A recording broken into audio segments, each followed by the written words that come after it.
आखिरकार नेपाल की निचली सदन में मिलेनियम चैलेंज कॉरपोरेशन काफ़ी जद्दोजहद के बाद 2/3 बहुमत से पास हो ही गया। इसकी उम्मीद अंतिम क्षणों तक बिल्कुल असंभव तक दिख रही थी। आइए यह जानते हैं कि एमसीसी अर्थात मिलेनियम चैलेंज कॉरपोरेशन क्या है। यह अमेरिका की एक विदेशी सहयोग करने वाली विंग है, जिसका ध्येय है कि उन विकासशील देशों को सहयोग करना या आर्थिक मुहैया प्राप्त करना है जो गरीबी से जूझ रहे हैं।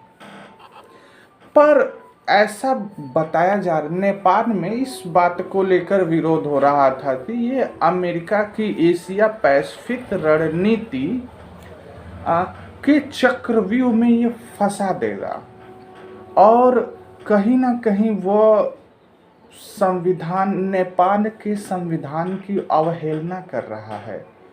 वो चीन की बेल्ट एंड रोड इनिशिएटिव को टारगेट करके पेश की गई है। पर अमेरिका के कई बड़े नेताओं ने इस बात की सफाई दी। उन्होंने यहाँ तक कहा कि ये ऐसा कोई बात नहीं है, ये किसी देश को टारगेट करने के लिए नहीं बनाया गया है और यह न ही नेपाल के संविधान की अवहेलना करता है। ये सिर्फ और सिर्फ नेपाल को विकासात्मक परियोजनाओं में जोड़ने का प्रयास करता है। तो काफ़ी प्रयास के बाद से ये मिलेनियम चैलेंज कॉरपोरेशन पास हो ही गया। अब ये इतनी बड़ी धनराशि है और प्रधानमंत्री शेर बहादुर देउबा और उनकी प्रशासन ने अपने अथक प्रयास से इसको आखिरकार पास करवा ही लिया।